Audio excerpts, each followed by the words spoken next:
How to recognize a controlled environment before it is too late. You are sitting across from someone you love and you are choosing your words carefully before you speak them. Not because the conversation is delicate, because you already know which words will cause a problem. You have run this calculation so many times that it happens automatically now. Before you open your mouth, a filter activates. You edit, you soften, you omit. And somewhere in the back of your mind, a voice you have learned to ignore asks a question you are not ready to answer. When did you start doing this?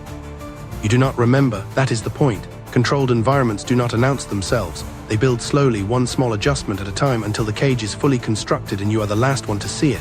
Today I am going to show you exactly how that cage gets built, the specific behaviors that signal you are inside one, and the 3 concrete steps that begin the process of getting out. If any part of the next 15 minutes makes something click, that click is important. Do not dismiss it. Here is why this is more dangerous than you realize. The human brain is wired for adaptation. It is one of our greatest survival strengths. We adjust to new environments quickly and efficiently. We stop noticing what is consistently present. We recalibrate our sense of normal based on accumulated experience. In a healthy environment, that adaptation serves you. In a controlled one, it works against you. Every day you spend inside a controlled environment, your brain is quietly updating its definition of normal. The behavior that shocked you in month 1 becomes unremarkable by month 6. The boundary that felt violated in year 1 feels like a personality quirk by year 3. The version of yourself that existed before the environment feels increasingly distant, increasingly irrelevant, increasingly like someone you used to be.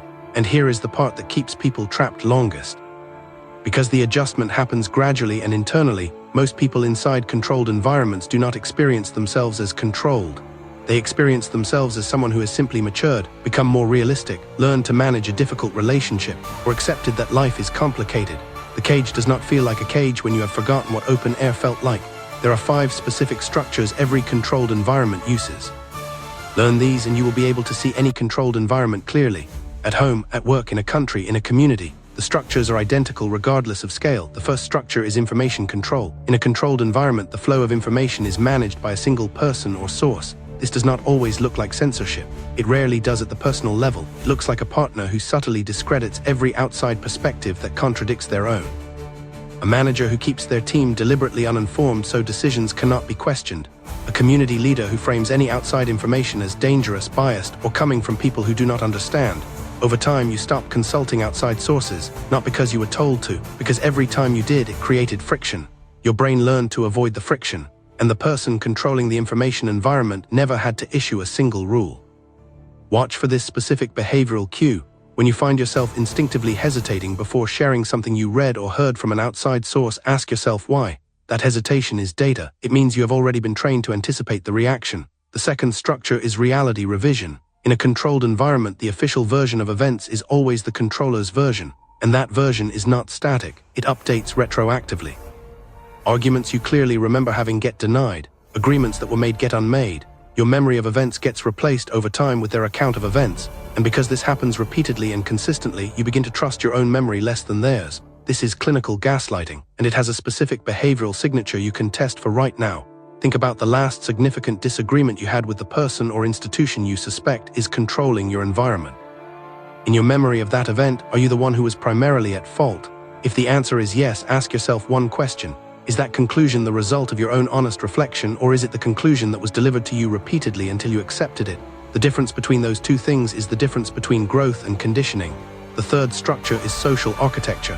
Every controlled environment systematically reduces the target's access to outside relationships. At the personal level, this looks like a partner who expresses discomfort about your friendships, finds reasons to create tension around family visits, or gradually becomes the primary source of your social and emotional needs. At the organizational level, it looks like a workplace culture where socializing outside the team is discouraged, loyalty to the group is prioritized over individual relationships, and leaving the organization is framed as betrayal. At the national level, it looks like exactly what we discussed in the previous video. The systematic erosion of trust in outside institutions and the consolidation of social identity around a single source. The behavioral cue to watch for is this. Map your social world from 2 years ago against your social world today. If the primary change is a reduction in outside relationships and an increased dependence on a single person, group, or source, that reduction was not random. Isolation does not happen accidentally in controlled environments. It is engineered. The fourth structure is conditional worth. In a controlled environment, your value as a person is never stable. It fluctuates based on your compliance with the controller's needs and expectations. When you comply, you are valued, praised, included. When you assert yourself, express an independent need, or question the environment, your worth drops. You become a problem, a disappointment, a threat. This structure is what drives the self-editing behavior described at the opening of this video. You are not choosing your words carefully because you are a careful communicator. You are choosing your words carefully because you have learned through repeated experience that the wrong words carry a cost. The behavioral cue is specific. Notice how your sense of your own value shifts based on the approval state of the person or system in your environment. If your self-worth tracks their mood more closely than your own actions, that tracking is not a personality trait. It is a trained response to a conditional worth structure. The fifth structure is exit prevention. Every controlled environment makes leaving feel impossible. The mechanisms vary. At the personal level, it might be financial dependency, repeated cycles of warmth that reset your motivation to leave, or direct threats, subtle or overt.